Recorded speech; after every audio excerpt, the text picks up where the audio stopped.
A flight attendant punched the baby's uncle, but the CEO made sure justice was served in a way no one expected. Flight attendant punched the baby's uncle thinking no one would intervene. He didn't realize the CEO father was ready to turn that strike into instant justice. The moment the fist connected, the cabin's balance of power flipped. Subscribe if you believe arrogance collapses the instant true authority rises. The first jolt came not from turbulence but from the deliberate brush of fabric down Evan Calder's left arm. It was subtle, meant to pass as accidental, but there was nothing accidental about it. The flight attendant, a wiry man with stiff shoulders and a name badge reading R. Voss, didn't apologize. He didn't glance back. He just moved on down the aisle with mechanical efficiency, but not before Evan noted the calculated angle of his shoulder, the way it had turned just enough to make contact. A test, perhaps, or a message. Evan didn't react outwardly. He didn't frown, didn't flinch.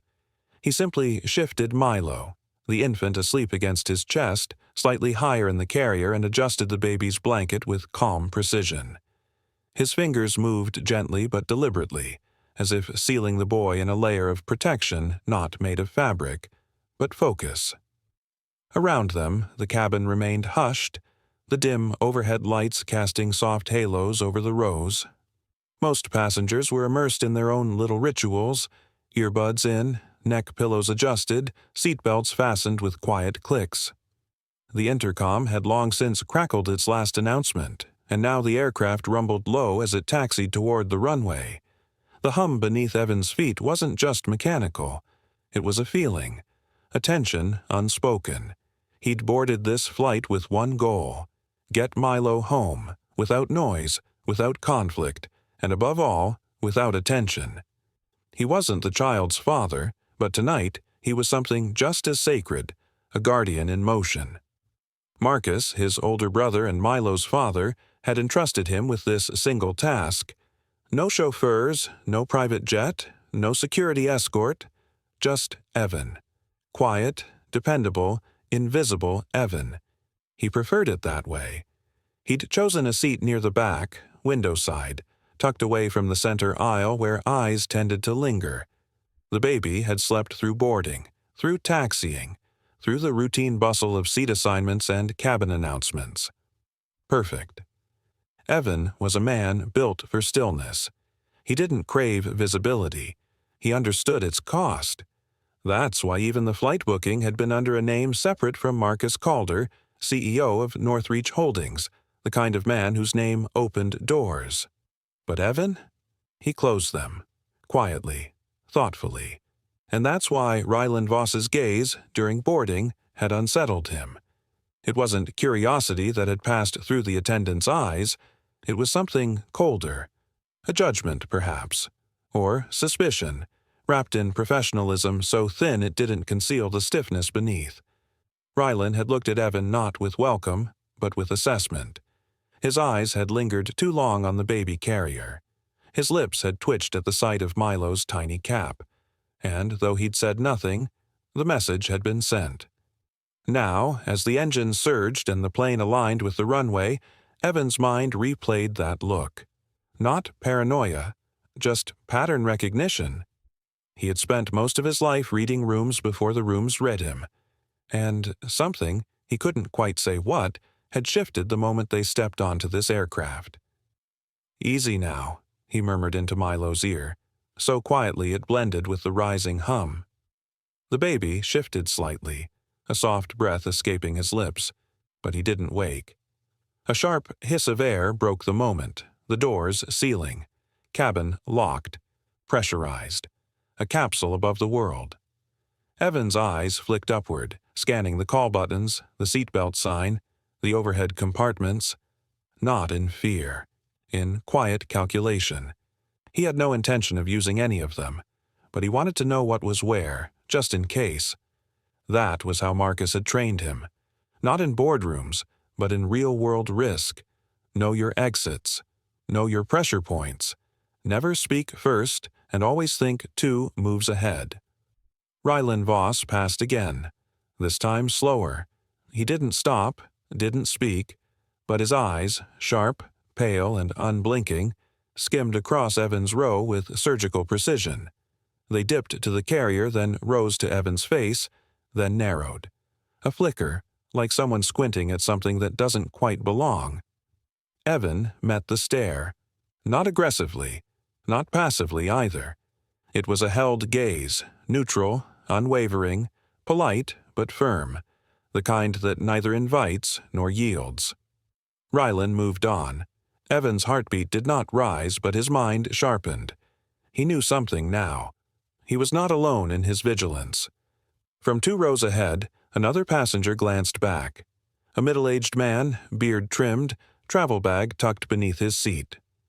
Evan caught the flicker of awareness in the man's eyes. Perhaps he, too, had noticed the tension, the way Rylan walked like he was policing the cabin, not serving it.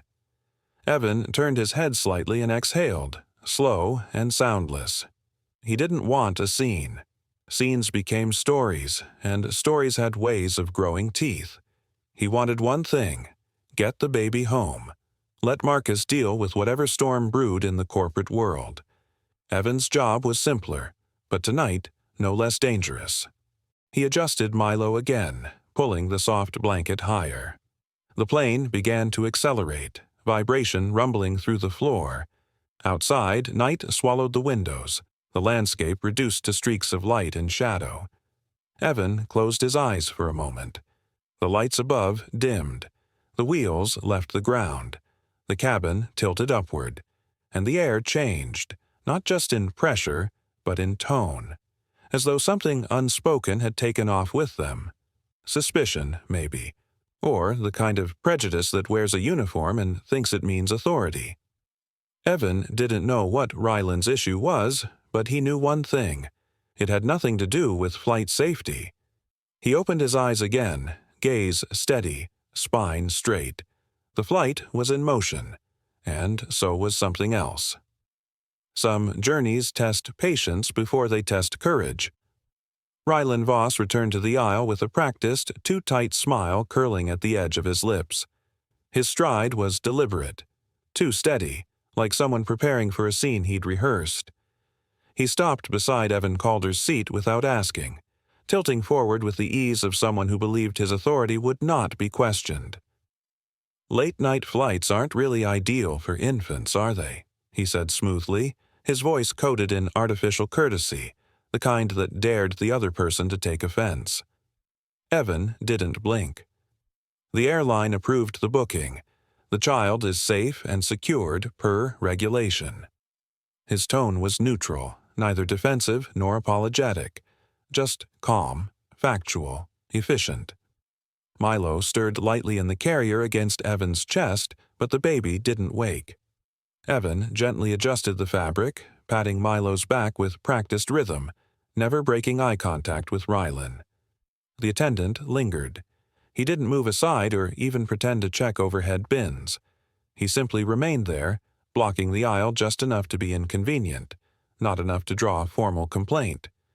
Passengers on either side began to glance over, sensing something unspoken hovering in the space.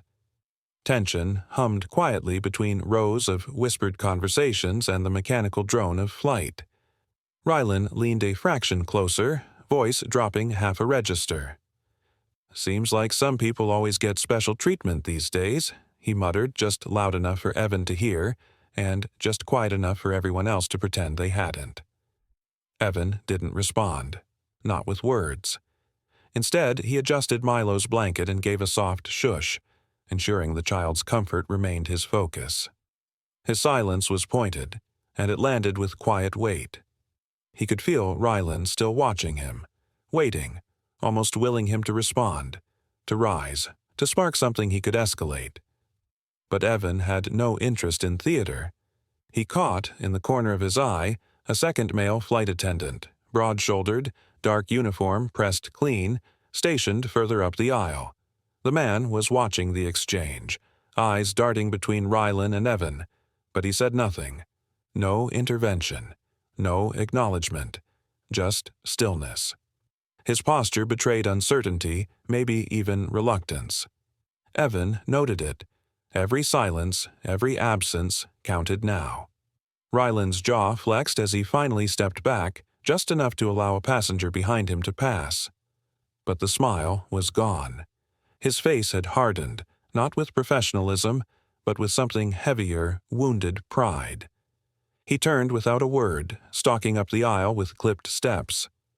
Evan exhaled slowly, quiet and measured. He wasn't angry, not yet, but something inside had shifted. Not fear, but alertness. He knew restraint was no longer being seen as maturity. It was being read as submission, and that meant danger. His hand moved discreetly to the seat pocket, retrieving his phone. He didn't open it, just checked the battery. Full. Notifications off. One emergency contact pinned to the lock screen. He adjusted its position so the phone could be accessed one-handed if necessary. Milo let out a soft coo in his sleep and shifted in the carrier, oblivious to the current beneath the comm. Around them, passengers resumed their routines, earbuds, magazines, half-spilled drinks. But Evan remained still, not with fear, but with preparation. His mind replayed the exchange, not for emotion, but for detail. The pause, the phrasing, the way Ryland hadn't raised his voice but had still made a moment ugly. This wasn't about airline policy. This was personal. And personal, when held by someone with unchecked power, was dangerous. Evan's instinct told him this wasn't over. Ahead, the second attendant turned and disappeared behind the curtain to the galley, never once looking back. Evan adjusted Milo's position slightly, making sure the baby's head remained supported. He looked ahead at the closed curtain where Ryland had vanished. No one had said a word, but everything had been said. He leaned back, eyes never leaving the front of the cabin. Silence can calm a room or invite a test. The plane lurched. A sudden drop, just sharp enough to rattle trays and snatch breaths. Overhead lights flickered as the turbulence passed, brief but unsettling. Evan instinctively placed one steadying hand on the armrest and the other across Milo's back. The infant whimpered, shifting uneasily in the carrier against Evan's chest. He stood, only slightly, just enough to reposition Milo so the child's head rested more securely. No dramatic movement, no obstruction of the aisle. Just a father-uncle's reflex. Soothe first, explain later. But the moment didn't go unnoticed. From the front of the cabin, Ryland Voss approached fast. His stride was clipped, almost theatrical in urgency. He didn't pause before speaking. "Sir, you can't be standing right now," Ryland barked, loud enough to draw attention from the row behind. Evan turned his head, calm but confused. "I wasn't standing. I was adjusting him. The turbulence—" "You were up. That's a violation of FAA safety protocol during flight instability." The tone wasn't corrective, it was confrontational. Evan remained seated now, spine straight, eyes meeting Ryland's without fear. "I understand protocol," he said, voice low and even. "I didn't move from my seat. I only shifted to protect him." Ryland didn't budge. Instead, he stepped closer, too close for a professional setting. His knee brushed the edge of Evan's foot. His presence became a pressure, not a position. Around them, passengers stirred. A few heads turned slowly, uncertain whether to watch or look away. Evan didn't move. He didn't need to. The stillness in him was deliberate. "If there's a problem," he said calmly, "I'm happy to comply." But it wasn't enough. Ryland's jaw tightened. "You're already not complying." The words hung heavy in the aisle. Not because they made sense, but because they didn't, and Ryland spoke them as if they carried authority. Evan's expression didn't change, but inside, something cooled. This was no longer about turbulence. It wasn't about standing. This was about pride and perception. Ryland had seen something in Evan's restraint that irked him, and now, it seemed, he needed a moment to reclaim superiority. "I'll sit fully," Evan offered, keeping his tone free of challenge. "Just give me a second to settle him." That should have been the end. But it wasn't. Instead of stepping back, Rylan leaned in, unnecessarily, unprofessionally, his hand suddenly landing on Evan's shoulder under the pretense of helping. "Here, let me assist," he said, fingers tightening with subtle pressure. Evan didn't flinch. He didn't rise, but his grip around Milo changed, protective, firm. "That's not necessary," he said, quieter now but with steel beneath it. The baby began to cry, soft at first, then louder. Not the cry of hunger or discomfort, but of distress. The shift in tension wasn't lost on anyone nearby. Evan raised one hand, palm out, slow and deliberate. "I need you to step back," he said, still seated, still restrained. Rylan didn't. Instead, a smirk tugged at the corners of his mouth. Passengers in rows 9 through 12 were watching fully now. Some with phones lowered in laps, recording. Others simply staring, uncertain. A male passenger across the aisle, a man in a green fleece jacket, shifted uncomfortably. Another in 11B leaned forward, catching fragments of the exchange. Evan's mind moved quickly. He assessed tone, body posture, the angles of escalation. He knew this wasn't just a crew member having a bad day. This was personal. And the worst part? He hadn't done anything to invite it. He could feel the pounding of Milo's small heart against his chest. It gave him clarity. "I'm warning you," he said, voice now coated in a calm finality. "Don't touch me again." It wasn't said loudly. It wasn't delivered as a threat. But it rang clear, like a bell muffled by velvet. The kind of warning that doesn't rattle, it resonates. Rylan's eyes narrowed. His smirk deepened as though daring Evan to escalate. But Evan didn't. He held his ground with stillness, the way some men hold it with fists. And still, the baby cried. A silence rolled in, thick and expectant. It pressed down on the aisle like descending cabin pressure. The passengers could feel it too, something about to break. One man near the emergency exit subtly reached for the call button but stopped. Raylan looked around. He saw the eyes. He saw the phone lenses. But something in him refused to retreat. And Evan knew then. This wasn't over. This wasn't even the peak. The real test hadn't arrived yet. But it was coming. The cabin felt smaller, heavier with anticipation. Warnings, spoken softly, often arrive too late. Rylan shoved Evan backward without warning. The force wasn't strong enough to knock him down, but it was deliberate, calculated to humiliate, not injure. Evan stumbled a step, tightening his arms around Milo instinctively. The baby stirred, letting out a confused, soft cry as Evan's back brushed against the armrest of a nearby seat. Gasps rippled through the nearby rows. A passenger in 14C sat frozen with a half-eaten granola bar, his eyes wide. "You're resisting instructions," Rylan said sharply, his voice just loud enough to carry. His stance was defensive now, arms at his sides but chest puffed. His eyes dared Evan to escalate. Evan straightened slowly, adjusting the baby carrier with care. "I'm holding an infant," he replied, voice low, even. "I didn't resist anything." But Rylan had already stepped closer again, like a dog refusing to retreat after a bark. His breathing was shallow, nostrils flaring with every second of silence from Evan. The power dynamic had shifted, but not in the direction Rylan wanted. Evan wasn't raising his voice. He wasn't threatening. And somehow, that calmness stung worse than outrage. In an instant, that felt unreal. Rylan's fist came up and struck Evan directly across the mouth. There was no warning, no raised voice, just the sudden sound of skin, meeting skin, sharp, brutal, and final. A sharp exhale came from behind Evan. Someone whispered, "Oh my God."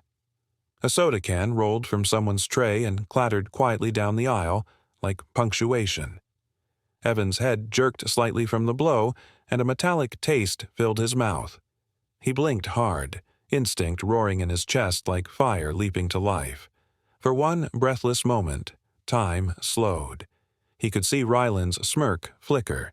The flight attendant had expected shouting. rage, maybe a raised hand in return. But that wasn't what came. Instead, Evan dropped to one knee. He crouched low, bending over the baby, forming a shell with his arms. The carrier held tight against his chest, Milo's cries increasing in pitch but muffled. Evan's shoulders rose and fell slowly. The cabin around them buzzed with stunned silence. Every instinct screamed for action, but something deeper, more precise, held him in place. A passenger in the aisle seat directly beside them raised his phone. The camera light blinked on, though no one said a word. Another passenger 2 rows back did the same, then another. In the span of 5 seconds, the cabin turned into a courtroom. Phones rose like silent jurors, catching every breath, every shift of weight, every smirk Ryland tried to hold but couldn't quite maintain. "Sir," said a male voice from behind, gruffer, older, a senior crew member, finally stepping in, though far too late. His badge read, M. Venner. He moved toward them, eyes darting between the cameras and the frozen expressions around him. "Everything all right here?" Venner asked, voice brittle with tension. Evan rose, slowly and deliberately.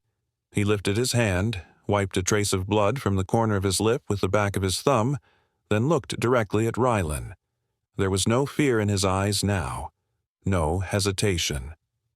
"This incident," Evan said, his voice even and clear, "is being documented." His tone was not angry, it was final, cold as a sealed envelope. Rylan scoffed, a nervous bark of a laugh. "He bumped into me, that's all," he said, turning slightly as if appealing to the other crew members. "It wasn't a hit. People are always so dramatic when there's a kid involved." But no one was laughing. Ryland's confidence had begun to leak from him like air escaping a sealed cabin. He took half a step back and, for the first time, looked uncertain. His posture sagged slightly. The heat in his cheeks no longer came from anger, but the creeping realization that he had made a mistake, one too visible to bury. Evan glanced around briefly, not to check for sympathy, but to silently count the witnesses. He knew this was no longer a private confrontation. It was a matter of proof, of framing, of momentum. The baby's cries had softened again, sensing the shift in his uncle's body. Evan whispered something barely audible, stroking Milo's back with one steady hand. His voice was like a lighthouse in fog, reassuring, constant. Behind him, the plane remained in motion, cruising through a midnight sky as if nothing had happened. But inside the cabin, the atmosphere had changed entirely. Even the air felt denser now. The senior crew member shifted uneasily. "We'll speak to the captain," he muttered, unsure of a protocol when the violence came from one of their own. Evan gave a small nod but said nothing more. He didn't need to. The silence was louder than any threat could have been. And somewhere inside that silence, justice began forming. Not from vengeance, but from restraint sharpened into precision. Violence reveals more about the striker than the strike. The cockpit call light blinked red. A subtle ding preceded it, but what followed was far from routine. First Officer Darvin Lauren leaned toward the panel, eyebrows drawing together. "Cabin crew escalation," he muttered, pressing the intercom. "Flight deck, this is forward galley. We have a level 2 passenger disruption. Requesting guidance." The captain exchanged a glance with Darvin, then reached for the log. "Copy that. Details? Male passenger, holding an infant. Alleged non-compliance. Some crew contact already occurred." Crew contact. The phrase was code, and they both knew it. Meanwhile, in the cabin, tension held its breath. Rylan Voss stood rigid near row 16, arms crossed too tightly as if trying to crush his own impulse. Evan sat still, blood drying on the corner of his mouth, his back pressed into the seat. His hands rested around the baby carrier, shielding Milo without smothering him. Milo had finally stopped crying, but the silence wasn't peaceful. It was suspended, like the pause before thunder. "I need to report this officially," Ryland barked, loud enough to be heard by nearby passengers.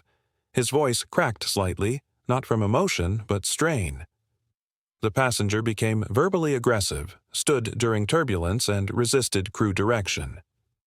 Across the aisle, a man in a tan blazer, a soft-spoken university professor, turned slowly. "That's not what I saw." Ryland turned sharply, the defensiveness flaring like a flash of heat. He opened his mouth, but before he could speak again, Evan moved. Not aggressively, just deliberately. He reached into the side of his jacket, slow, careful, and pulled out his phone. He tapped once, then twice. A blue light blinked near the top edge. Message sent. He didn't need to speak. He didn't need to argue. Ryland saw it, but didn't know what it meant. He felt the shift, though. The balance had changed, and he wasn't sure how. Behind them, one of the junior attendants, Corin Vale, watched everything from the galley threshold. His arms were crossed, but not in challenge. His jaw was tight, his eyes wide. He didn't speak. He wouldn't. Not yet. The air in the cabin cooled, not in temperature, but in energy. It was the calm between waves. From row 22, a teenager whispered to his father, "Dad, I saw the flight attendant hit that man." The father nodded, already typing something into his phone.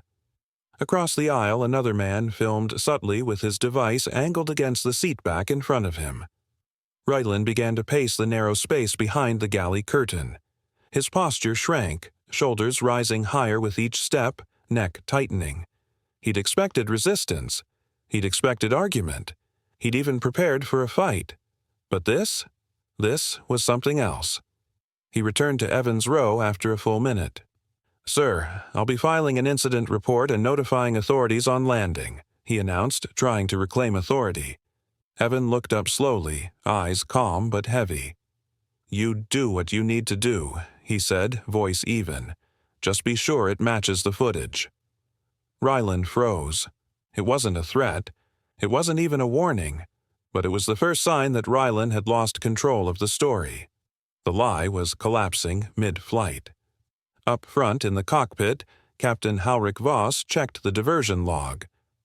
"We'll alter course by 10 degrees east. Bring us in over Virulon for contingency clearance," he told his co-pilot. "No emergency declaration yet, but notify ground security to meet us at the gate. Calm and quiet." Darvin nodded, patching into the control tower. Better safe than sued. At that same moment, far below, in a quiet study overlooking a midnight skyline, Marcus Calder's phone buzzed once. No name, no subject, just a timestamp and a flight number. Marcus did not pause. He leaned forward, closed the document he was reviewing, and reached for a slim black folder already prepared.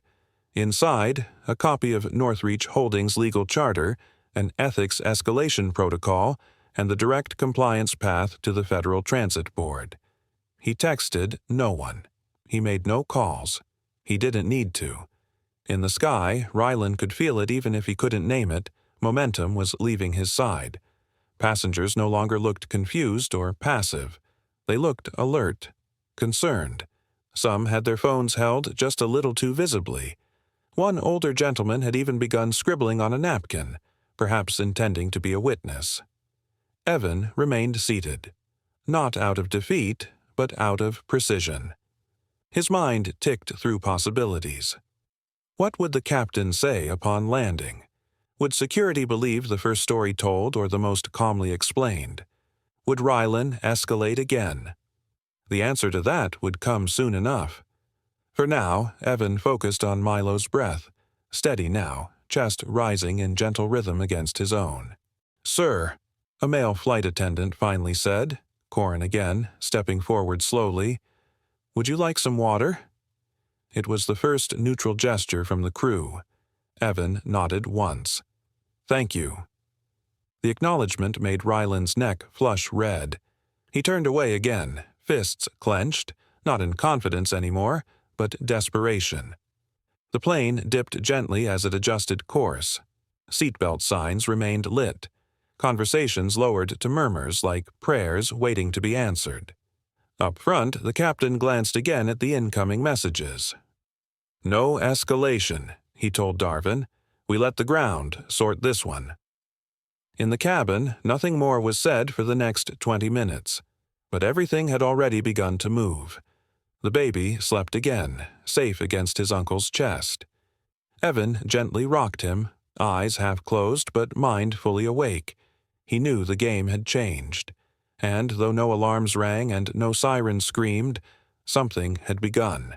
Something measured, something sharp. Because justice, Evan knew, does not rush, it prepares.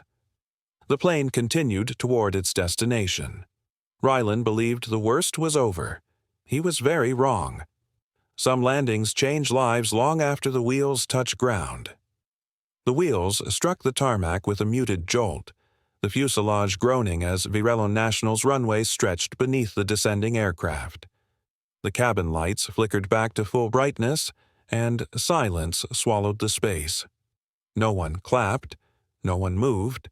The tension that had woven itself into the metal and air hadn't dissipated with the landing. It had only coiled tighter.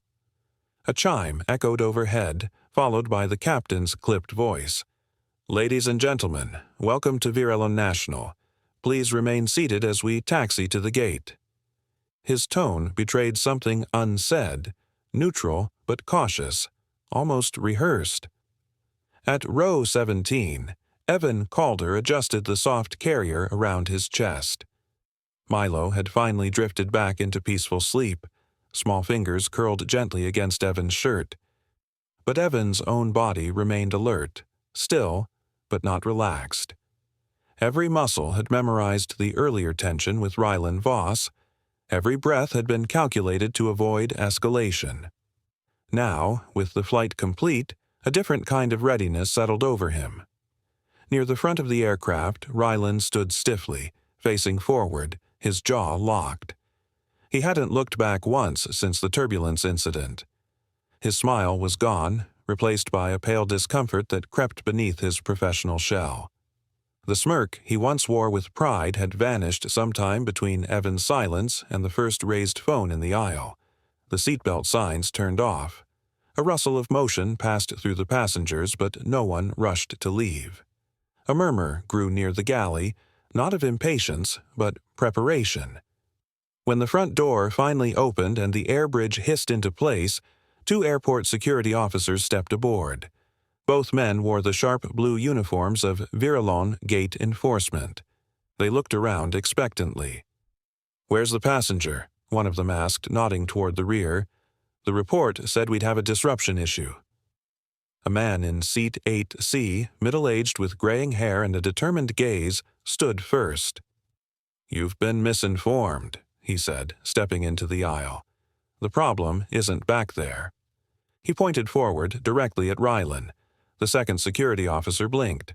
"Excuse me?" Another passenger, tall, young, and calm, rose next. "We have video. Multiple angles. He assaulted a man holding an infant." Within seconds, more passengers stood, one after another. Some held phones. Some held only expressions of conviction. The aisle became a corridor of witnesses. The officers exchanged glances, momentarily caught off guard. This wasn't a mob, it was a lineup. Voluntary, organized, quiet. The kind of quiet that carried force. Ryland's throat bobbed. For the first time, he looked back. At the very end of the line, Evan rose slowly. The baby still nestled close. He didn't speak. He didn't need to. His eyes met Ryland's, and for a moment, neither man moved. Then, without breaking eye contact, Evan turned and began walking forward. He was the last to leave the aircraft. Outside the gate's glass wall, Marcus Calder waited, standing with hands clasped behind his back. His black overcoat caught the terminal's artificial light like it had been tailored for shadows. He wore no badge, no title, no entourage. But his presence rippled through the air like an approaching tide. As Evan stepped through the exit doors, Marcus stepped forward. No words, no embrace, only a nod. Evan met his brother's eyes. There was history there, and something deeper, an understanding born not of power, but of choice. Milo shifted softly in sleep, unaware of the moment passing around him. Marcus reached into his coat and withdrew a sealed folder, passing it wordlessly to Evan. The Northreach crest gleamed faintly in the corner. Evan took it without hesitation. Inside, pages waited, not of comfort, but consequence. Without breaking stride, Marcus turned. "It's already begun," he said, his voice low, controlled. "Legal is in motion. By morning, they'll be reading protocols they didn't know they broke." Evan followed him down the corridor, still silent. There was nothing to add. The fight had already shifted battlefields. Back on the plane, Rylan attempted to explain himself to the security officers now questioning him. His voice was louder than necessary, words jittered with defensiveness. "He was standing during turbulence," he snapped. "I had to act, for safety." One officer glanced down at a phone handed to him by a disembarking passenger. He watched a short clip, then played it again. There was no turbulence. There was no aggression from Evan.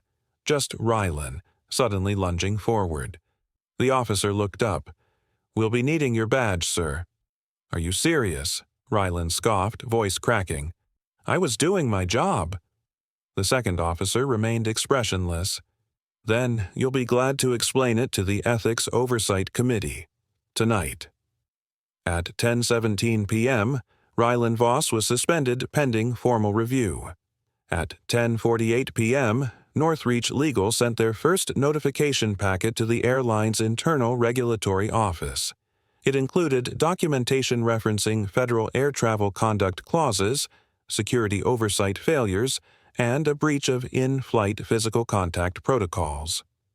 At 11:23 p.m., an automated delivery reached the airline's executive inboxes marked Priority, Ethics Breach Response Required, and at 11:59 p.m., the final internal memo was filed. Marcus hadn't demanded an apology. He had activated a system. Evan sat quietly in the back seat of a black sedan, Milo still sleeping against his chest. The sealed folder rested beside him. His phone vibrated with a simple message from Marcus. Stage 1. Complete. Outside, the night remained calm, almost deceptively so. But inside systems and inboxes, quiet thunder was beginning to roll. Some storms strike hardest when they land without sound. Rylan Voss walked into the beige conference room with the same casual arrogance that had carried him through 8 years of service without reprimand. The call from the Internal Review Board had sounded routine, maybe even forgettable. He had laughed about it in the locker room that morning, cracking a joke about drama queens who think holding a baby makes you royalty. Now, dressed in his crisp uniform and holding a lukewarm coffee, he pushed open the door, expecting little more than a mild warning and some check-the-box sensitivity talk. But he froze. The room was already occupied. 3 men sat at the long table, Director Halvin, Internal Affairs Officer Brent Colder, and a third man he didn't recognize. They were silent, expressionless, as if rehearsed. On the far end of the table, a screen was lit. Paused on it was a frozen frame. Rylan, mid-swing, his hand connecting with Evan Calder's jaw. The baby's face was blurred but clearly distressed. A timestamp in the corner. High resolution. Unforgiving. "Take a seat, Mr. Voss," said Director Halvin, voice flat as paper. Rylan blinked, still standing. "Wait, what is this?" Officer Colder didn't respond with words. Instead, he pressed a button. The video played. There was no commentary, no voiceover, just raw passenger footage carefully compiled and synchronized. It began with Rylan's first approach, his passive-aggressive comments, his lingering presence. Then the turbulence, the confrontation, the shove, and finally the moment that could not be explained away, the punch. Evan stumbling back, shielding the baby with his whole body. Rylan's smirk.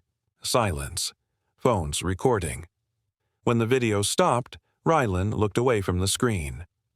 "That's taken out of context," he muttered, shifting in his chair. "There is no context where striking a non-aggressive passenger holding an infant is acceptable," Officer Calder replied coldly. "You violated 3 direct clauses of conduct: 7.1, use of force; 8.4, passenger protection; and 9.3, infant care protocol."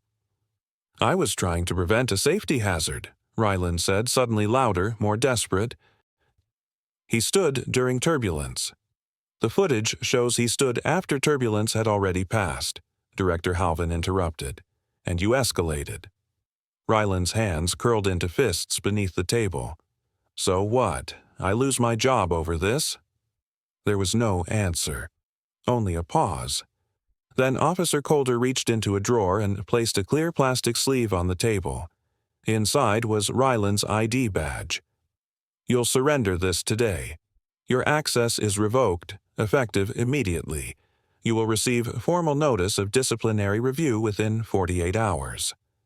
Ryland stared at the badge, the symbol of his authority now reduced to a dead piece of plastic. The room spun. "You're making a mistake," he snapped. "That guy, he baited me. He wanted this. He was too calm, too calm. Who does that when punched?" The third man, who hadn't spoken until now, leaned forward. "You mean the man who shielded the infant you struck? Or the man whose brother you unknowingly crossed?" Ryland's head jerked up. "What?" "Marcus Calder," the man said simply. "CEO of Northreach Holdings. Your passenger's brother." Silence clamped the room like a vice. Outside the walls of that boardroom, another scene was unfolding. Marcus Calder stood in a sleek, glass-walled office 30 stories above ground. He wasn't interested in revenge. He was focused on patterns, accountability, and pressure points. He had already met with the airline's board of directors in a private session hours earlier. He didn't arrive with emotion, only evidence. Video, transcripts, passenger statements, and a timeline prepared by his legal division. "There are 2 paths," Marcus had said, voice composed. "Handle this internally with a full procedural overhaul, or wait for the media storm." One of the board members had scoffed, until Marcus slid a document across the table. A summary of media interest already secured, anonymous tip-offs to reputable journalists, passenger interviews scheduled, hashtags drafted. Marcus never raised his voice. He never had to. "This isn't about a single act," he said. "It's about a system that allowed it to happen." Back at headquarters, Ryland was escorted down a quiet corridor.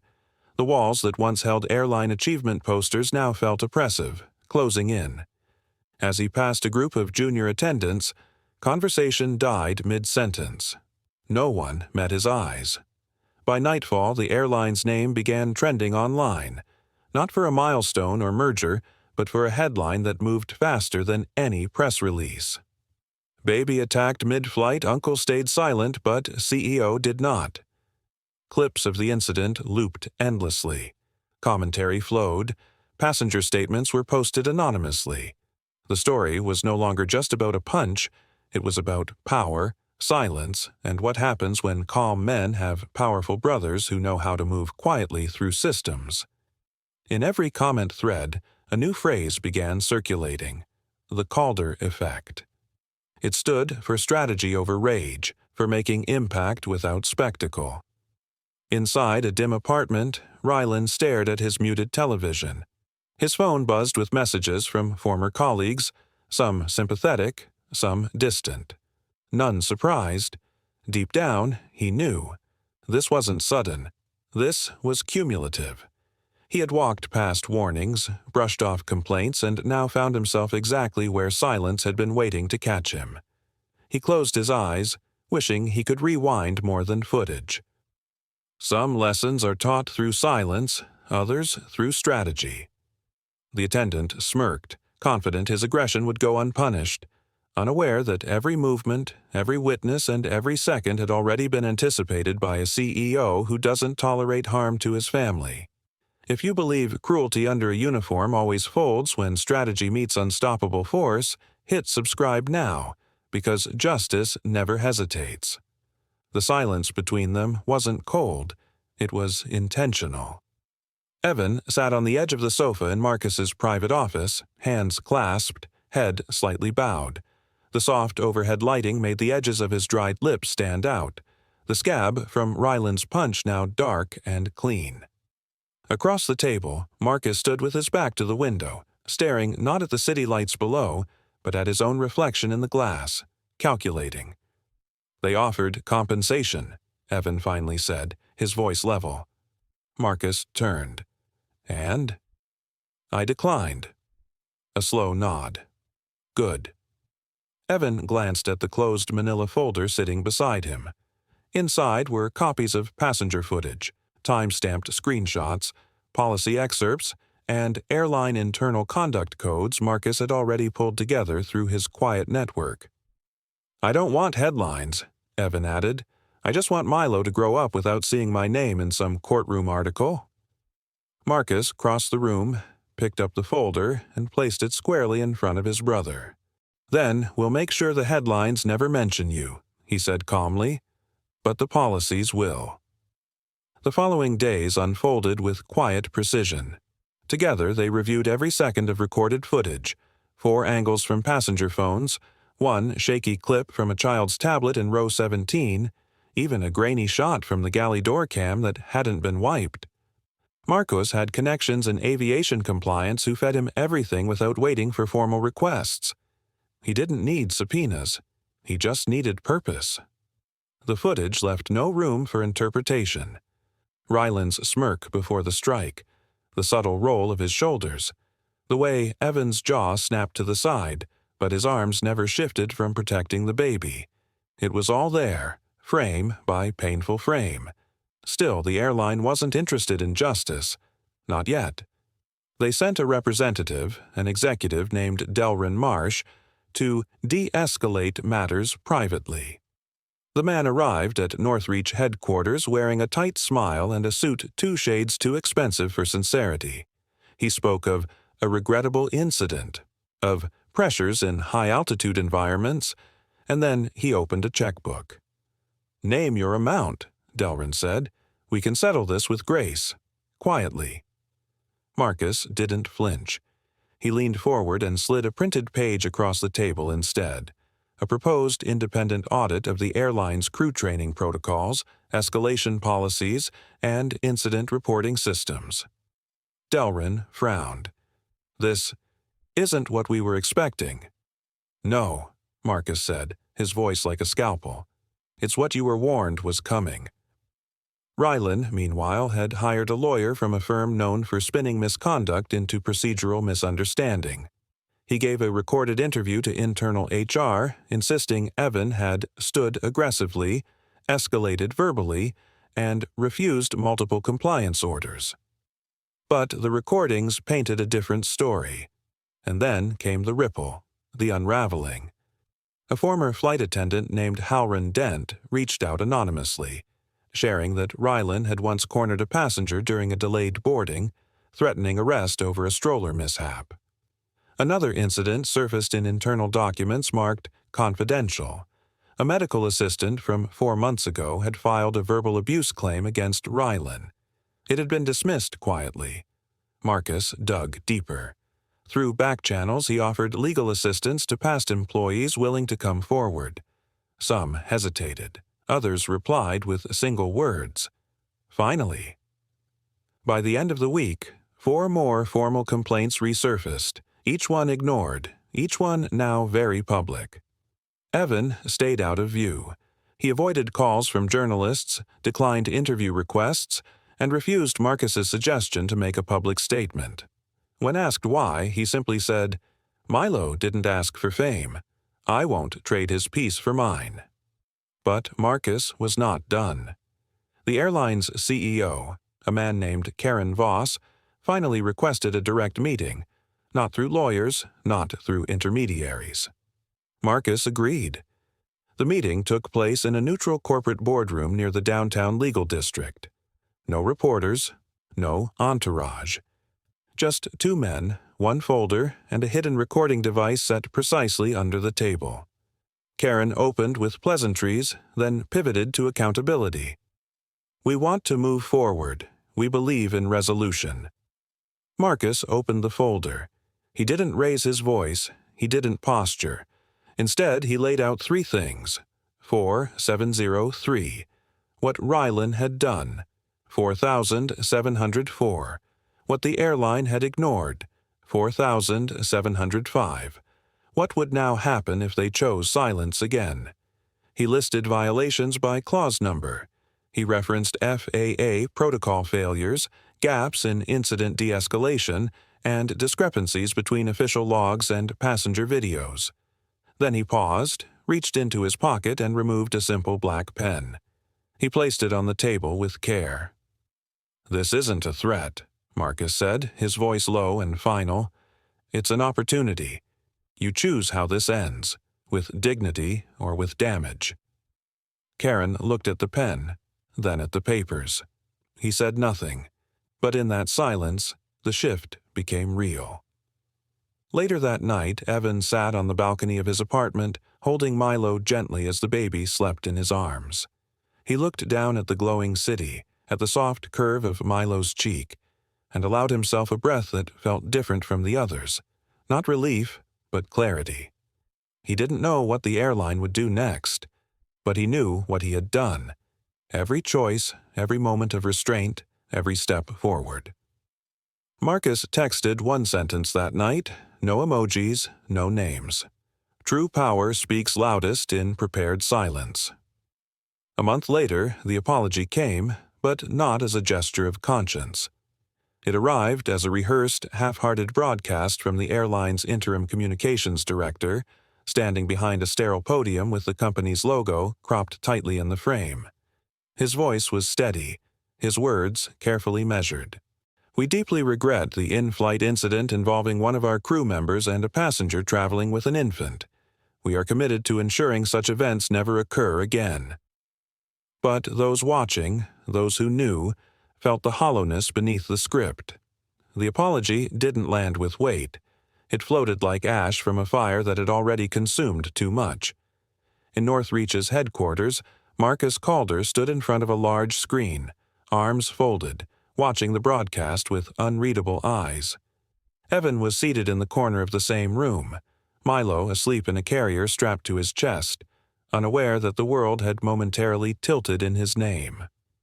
"It's too late," Marcus muttered, not with satisfaction, but certainty. He didn't look at Evan. He didn't need to. The next steps had already been drafted, and now the world would hear about them. 3 days later, the Calder Clause was announced. It wasn't a corporate policy. It was a proposal turned protocol, endorsed by a bipartisan transit safety coalition and fast-tracked through emergency aviation legislation. It required third-party investigation for any in-flight physical incident involving minors or their guardians. Airlines could no longer investigate themselves. The fox would no longer guard the henhouse. Northreach offered funding for the independent review board that would monitor the new protocol. It was a move some called generous. Marcus called it necessary. "You don't patch a leaking pipe by tightening the same bolts that failed," he had told the press in his only public statement. And with that, support surged. Not from media spin or sympathy, but from weary passengers, parents, and quiet professionals who'd long whispered of the cracks inside the airline industry's shell. In corners of the internet, forums lit up. Evan's name, once absent from the headlines, surfaced with respect. He hadn't spoken to the press. He hadn't posted a single video. And yet, passengers from Flight 942 told their stories. The man who stayed calm, the uncle who didn't retaliate, the infant who cried, then slept through the storm. Evan Calder became a symbol not of resistance through rage, but of dignity through composure. Meanwhile, Rylan Voss's name sank. His appeal to return to duty was denied without deliberation. Multiple airlines quietly shared internal memos advising against his hiring. No one would say it aloud, but a blacklist had formed. One morning, Marcus received a letter with no name, no return address. Inside was a single sentence handwritten in sharp ink. "You did what we couldn't. Thank you." Evan read it once and set it down without comment. He knew the truth behind that note. Somewhere inside the airline someone had waited, someone who saw what Rylan had done before and felt powerless to stop it. That silent witness had become a quiet ally. But through it all, Evan never stepped forward. He didn't speak at rallies or write opinion pieces. He watched Milo grow. He took him to parks. He read him bedtime stories. And when Milo slept, Evan sometimes stood by the window, watching the distant path of planes crossing the night sky, not with fear, but with resolve. He knew that the world praised Marcus. They saw the CEO, the strategist, the reformer, but Evan knew something deeper, that none of it would have happened. No clause, no reform, no justice, if he had chosen anger over purpose in that narrow aisle, if he had raised his fist instead of shielding the baby, if he had matched violence with violence. He remembered the weight of Ryland's fist, the shock of pain, the taste of blood, but he remembered even more the cry of the infant pressed against his chest, the reason he hadn't moved, the reason he'd remained grounded, and that restraint, born not from weakness but from fierce protection, had become the hinge on which everything turned. The courtrooms, the headlines, the laws, they were echoes of that one moment. Not every battle is won with fists, but every victory leaves a mark. The letter arrived on a quiet morning, its envelope plain, its handwriting deliberate. Evan Calder turned it over in his hands. The soft weight of its message felt before it was even opened. Milo's first birthday was only days away. The boy, full of smiles and sounds, was busy pulling picture books off the coffee table with both wonder and chaos. The living room was calm, the morning sun pressing soft golden light through the blinds, but Evan's chest still carried shadows. He opened the letter slowly. Inside, a folded page and a single line of typed text. "Thank you for not letting calm mean surrender." There was no signature, only the initials RF, typed discreetly in the corner. The letter was from someone who had once stood in his place but had lacked the strength or opportunity to act. Evan read it twice, then folded it again with care. He placed it on the mantel next to a photo of Milo wrapped in a blue blanket, asleep against Evan's chest the day after the flight. It had been 3 months since that night, but the air hadn't cleared entirely. The Calder Clause had passed through federal review in record time. Now it was law. Any in-flight incident involving minors required third-party investigation, mandatory data retention, and full transparency audits. Airlines could no longer close doors and erase evidence. Silence no longer protected the wrong people. Marcus had moved efficiently. He'd declined every interview but quietly authorized the release of internal documents and approved 2 major documentary projects, one about flight safety, another about structural silence. Both were already in post-production. Evan hadn't watched the previews. He wasn't ready to see his own restraint dramatized. He didn't want to relive the moment Ryland's fist struck his mouth while Milo slept on his chest. But he knew the footage had already made its way through policy rooms and classrooms across the country. Ryland Voss, meanwhile, remained jobless. His name floated in online forums, cited in training modules, dissected in aviation schools. His story was no longer his to control. He had become a warning. In the weeks after the landing, Marcus had expanded Northreach's support initiative for whistleblower protections.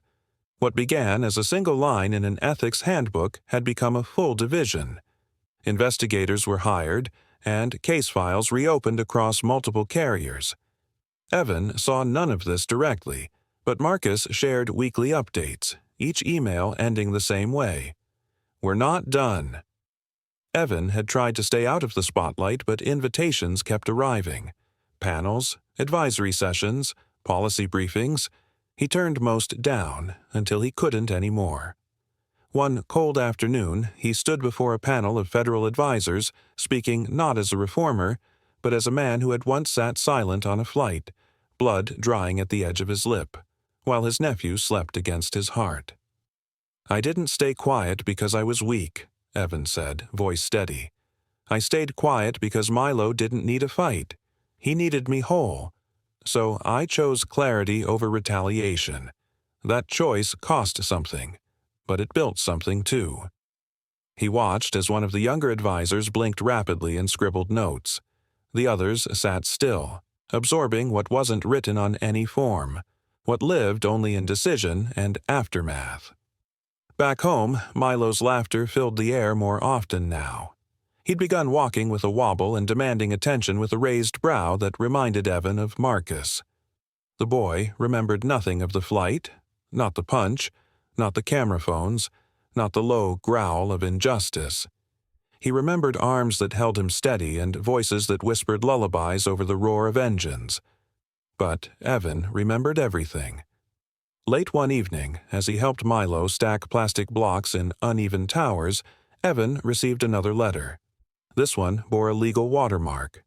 It confirmed that due to internal investigations sparked by Northreach's push, 3 additional flight attendants from separate incidents had been disqualified from future commercial flight employment. 2 had quietly resigned. 1 had filed an appeal. All had been cited under ethics clause violations, not because of Evan's case alone, but because of the framework it built. Justice wasn't fast, it wasn't loud, but it was working. The night before Milo's birthday, Marcus stopped by without calling ahead. He wore a simple gray coat and carried a box of noise-canceling headphones as a gift. Milo squealed and ran to him. Evan watched the two, the CEO and the child, laughing as equals on the carpet, stacking blocks and toppling them. "Peace, huh?" Marcus said, rising and brushing carpet fuzz from his slacks. "For now," Evan replied, his voice softer than usual. They didn't talk about Rylan, or the board hearings, or the pending reforms now making their way across aviation law like ink soaking paper. They didn't need to. The work had already taken root. Later, Evan stood at the window, Milo asleep in the crib behind him. The night sky was clear, stars faint but honest. Somewhere, thousands of feet above, planes crossed paths. He wondered how many passengers sat quietly, thinking their silence meant they had no power. He hoped they were wrong. And then he whispered into the dark, the line he had never spoken aloud but had always known to be true. True. Strength leaves echoes that outlast the blow. The applause had just faded when Evan Calder stepped up to the podium, the air in the summit hall thick with expectation. No greetings, no introduction, just the soft creak of the microphone adjusting as he set down a single folded photograph. Milo, sleeping peacefully in a cotton wrap, eyes closed against the world. The room went silent, not out of duty, but out of gravity. Executives in sharp suits leaned forward. Policymakers stilled their pens. Former flight attendants, some standing along the walls, held their breath. Evan didn't pause. He began. "I'm not here to make a speech," he said plainly, his voice steady but quiet. "I'm here to explain why I didn't yell." He looked out at the crowd, not searching for agreement, only understanding. "That night, on Flight 782, my nephew cried once. Then he fell asleep. I wish I could say the same for the rest of us." A ripple passed through the room, those who knew the headlines, who had watched the videos, who had argued in boardrooms over policy drafts born from that incident. "But I didn't raise my voice," Evan continued. "I didn't file a complaint mid-air. I didn't ask for an apology when the punch landed." His jaw tightened slightly, the memory flickering behind his eyes. "Because I knew the moment I reacted like they expected me to, everything would be rewritten. The child would become a distraction. The uncle would become a disruption." He let the weight of those words settle. Then, more softly, he added, "Silence was the only language they couldn't twist." Near the front row, a man from the International Flight Safety Coalition shifted uncomfortably in his seat. Another attendee, a former operations supervisor, looked down at his notes but didn't write anything. "I wasn't trying to be noble," Evan said. "I was trying to be believed." He reached over, unfolded the photograph carefully, and held it up briefly for the room to see. "This is Milo. He won't remember the night someone struck the man holding him. But I will, every time I see a boarding pass, every time I hear an intercom chime." A pause. "And yet," he added, "this is not a story about trauma. It's a story about responsibility." His gaze swept across the audience. "My brother never stepped in as a CEO. He never used the company name. He didn't call in favors or make threats. He stood by me not as an executive, but as a brother." That shift reframed everything. People who had seen Marcus Calder as the corporate hammer behind the reforms now saw something deeper, a family line drawn not in blood, but in principle. "He didn't fight to prove power," Evan said. "He fought to make sure the next man who holds a baby on a flight isn't tested for how quietly he can take a hit." For a long moment there was no sound. Then someone at the back stood up. Others followed. The applause returned, this time longer, less polished, less automatic. It wasn't the clapping of policy victory. It was the clapping of people recognizing the cost of restraint. After the summit, Evan stepped off stage and walked down a short corridor lined with folding chairs and bottled water. The tension of the hall gave way to a quiet rustle of paper and muffled voices behind closed doors. As he moved toward the exit, a man in his mid-40s approached him, wearing a Navy lanyard with the emblem of the Civil Aviation Bureau. He walked slowly, as if unsure whether to interrupt. "Mr. Calder," he said, "my name is Aldrin Vale. I'm with the Bureau's Child Safety Division." Evan nodded once. "Yes?" "I just wanted to thank you. What you said, it cut deeper than most regulations ever will." Evan said nothing. Aldrin glanced down, then back up. "We'd like to invite you to consult on our Child Protection Oversight Panel. It's part of the international compliance reform package following the Calder Clause." Evan raised an eyebrow. "Policy is only as strong as its enforcement." Aldrin straightened slightly. "We're ready for both, but only if people like you help us get it right." Evan thought for a moment, then extended his hand. "One condition." "Yes?" "No symbolism," he said firmly. "No PR campaigns. Real procedures, real outcomes." Aldrin didn't hesitate. "Agreed." By the time Evan exited the building, the sky had turned a deep violet. The city outside hummed with its usual late-hour noise, oblivious to what had just shifted inside. A sleek car waited near the curb. Inside, Marcus sat in the back seat, phone tucked into his blazer pocket, one leg crossed over the other. Evan slid in beside him. He carried no briefcase, no laptop, only the photograph of Milo, which he folded and placed carefully into the glove compartment. "Good speech," Marcus said, not turning. "You didn't hear it," Evan replied, watching the street lamps blur past the window. "I didn't have to." In the back seat, nestled in a portable playpen behind the driver's seat, Milo slept with one hand curled under his cheek. The brothers didn't speak for a while. They didn't need to. The car moved silently toward home, carrying three people and a story that had already changed how the skies above them worked. Justice didn't need fame. It needed follow-through. The moment Evan noticed the man watching him, something tightened in his chest. He was in the park, just after 9 in the morning, the sun low and warm against the trimmed hedges and quiet pavement. Milo's stroller moved smoothly along the path, his tiny fists half-curled in sleep. Birds rustled in the nearby trees, and a fountain murmured softly in the distance. It should have been a perfect morning. But then there was the man on the bench. Evan didn't recognize him at first. The man wore a flight jacket, civilian now, and his shoulders were drawn inward, as if held together by something fragile. He stood as Evan neared, eyes meeting his with the weight of a man who had rehearsed this moment many times, but still wasn't ready. "Mr. Calder?" the man asked, voice low. Evan stopped, His hand instinctively rested on the stroller handle with more purpose. He didn't respond immediately, only studying the man's face. "My name is Orrin Vale," the man continued, nodding once as if offering proof of his own identity. "I was on your flight, the night it happened." Evan didn't blink, but something in his body became stiller than before. "I didn't step in. I should have."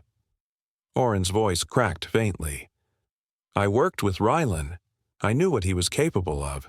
That wasn't the first time he crossed a line, just the first time someone didn't let it slide." Evan kept his eyes on him, measured. "Why now?" Orrin looked down at the ground, then back up. "Because silence costs more than I thought it would." He reached into his coat pocket and pulled out a small black USB drive. No branding, no tag, just a plain device carrying more weight than its size suggested. "This has flight logs, internal footage, and report copies, ones that were deleted from the archive. I kept them, backups, just in case. Rylan wasn't the only one. There's more. A pattern. Incidents with minors. False reports filed. Most of it swept clean before reaching oversight." Evan took the drive without a word. His fingers closed around it tightly. Then he dropped it gently into the side pouch of Milo's stroller. "I should have said something back then," Orrin added, quieter now. "But I was scared of losing my job, being isolated, labeled disloyal. But watching you walk off that plane, holding that baby, and not raising your voice, not once, it stuck with me." Evan looked past him to the pond at the center of the park where a boy tossed crumbs at ducks. For a long second, neither man said anything. "I'm not here for forgiveness," Orrin said finally. I thought you should have the truth." Evan turned back to him. His face was unreadable, but his voice was calm. "You're not the first who stayed quiet. You won't be the last. But at least you didn't wait forever." Orrin gave a single nod, sharp and humble. "Thank you for making silence expensive," he said, his voice barely above a whisper. And then he turned and walked away, his footsteps fading into the hum of distant traffic and rustling leaves. Evan watched until he disappeared. Later that afternoon, in a room lit only by filtered sunlight and the blue glow of a screen, Evan handed the drive to Marcus. No words, just an exchange, like passing a baton in a long relay neither of them had asked to run. Marcus opened his laptop, plugged it in, and began to copy the files to a secure federal drop site. Within 72 hours, investigators reopened 7 dormant cases involving crew misconduct, all bearing the fingerprints of tampering, neglect, and pattern concealment. The files Orrin had delivered were the key. Evan never saw Orrin again. No messages, no trail. But the consequences of that meeting would ripple through the industry for months. And as he watched Milo sleep again that evening, the boy safe and untroubled in his crib, Evan whispered quietly under his breath, "Some awakenings don't come with alarms, but with truth handed in quiet hands." Milo ran ahead on the dew-softened grass, arms flailing with the kind of joy only children knew. His laughter echoed through the park, high and untroubled, as birds scattered into the morning air. Evan Calder kept a slow, steady pace behind the boy, hands in his coat pockets, his eyes following every skip and stumble. There was no stroller now. Milo had long outgrown it. He was walking, running, tumbling. And Evan still watched him the way he had on that plane, as if the world could shift without warning. The wind carried a faint hum overhead. A plane arced across the blue, contrails stretching behind it like a memory Evan hadn't asked for. Milo pointed upward and gasped, "Look! Up! Big one!" He turned, grinning with the kind of pride reserved for toddlers making discoveries. Evan smiled and nodded, his voice calm. "That's right. Heading somewhere new." He didn't need to be reminded where the real journey had started. Beneath the cheerful surface of the park, the children shouting near the swings, the faint smell of coffee from a nearby cart, Evan felt the old tremor of memory return. The aisle, the punch, The weight of Milo in his arms. The restraint. Not because he had to, because he chose to. It was that choice that changed everything. The Milo Standard had launched 6 months ago, funded quietly but powerfully by Northreach Holdings. Anonymous reporting kiosks now stood in most major airports, allowing passengers and crew to file behavior concerns without fear. Real-time monitoring tools had been adopted across terminals, flagging early signs of misconduct. New training modules mandated infant safety certifications. Airlines who resisted the reforms quickly found themselves named, publicly and often. Some adjusted policies, others replaced entire teams. Evan had watched from afar, refusing all interviews. He wasn't a symbol. He was a man who had chosen not to escalate when escalation was the easy path. Marcus, true to his nature, never once stepped into the spotlight, but his influence had rippled across the industry. From boardroom votes to congressional hearings, the Calder Clause and the Milo Standard redefined passenger rights, not with slogans, but with enforcement. And Rylan Voss? His name was no longer in headlines, but it hadn't vanished. Instead, it had become a case study, part of new crew training at 10 different airlines. His smirk, captured on video, paused mid-frame before the punch, had become a cautionary moment. Not to shame, but to warn. Unchecked pride, when given authority, always finds a victim.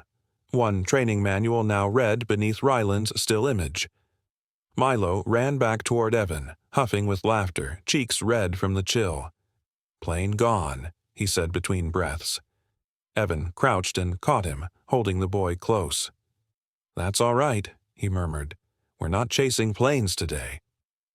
A few feet away, the discreet form of a kiosk stood near the park's edge, one of the public versions designed for community transport hubs.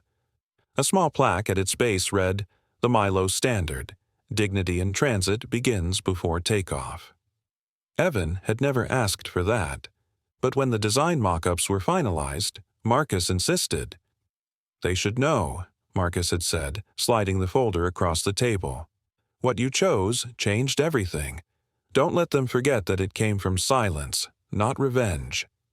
Now, 2 years later, the silence had grown louder than any retaliation ever could. Milo squirmed in Evan's arms, pointing once more at the sky. "Plane come back?" "Maybe," Evan said, standing with the boy in his arms. "But this time, it'll fly safer. For everyone." The clouds shifted above them, casting soft shadows over the path ahead. Evan looked at the sky, then at the child who trusted him completely. He had no idea what that flight had meant. He never would, and that was the point. There were moments that shaped policy, moments that reformed systems, but beneath them all were quieter moments of patience, restraint, and choosing not to let rage define legacy. Milo's hand tugged at Evan's coat again. "Uncle?" Evan looked down. "Race." Evan smiled. "You'll win." He set the boy down, and Milo took off down the path again, feet thudding on the earth like a drumbeat. The sky stretched wide above them. Unthreatening now, watched, accountable. Evan let himself exhale, for the first time in a long while. And that's how the punch that landed became the punchline of a much larger victory. Seconds later, the CEO acted, leaving the flight attendant stunned and the cabin frozen in disbelief. The lesson was clear: arrogance has a price, and accountability struck first. If you believe real authority acts decisively, with precision and unstoppable momentum, subscribe now, because justice always lands first. Disclaimer: the story you just watched is fictional. It explores abuse of authority, arrogance, and the consequences of mistreating others. Its purpose is to raise awareness, inspire empathy, and encourage reflection on accountability, integrity, and standing up against injustice.